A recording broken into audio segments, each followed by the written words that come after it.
अखण्डबिल्वपत्रेण पूजिते नन्दिकेश्वरे शुध्यन्ति सर्वपापेभ्यो ह्येकबिल्वं शिवार्पणम्।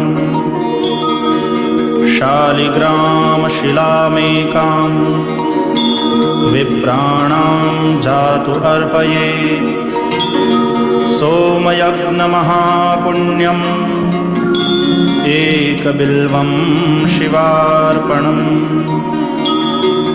दन्तिकोटिसहस्राणि वाजपेयशतानि च कोटिकन्यामहादानम् एकबिल्वं शिवार्पणम्। लक्ष्म्याः स्तनत उत्पन्नं महादेवस्य च प्रियम्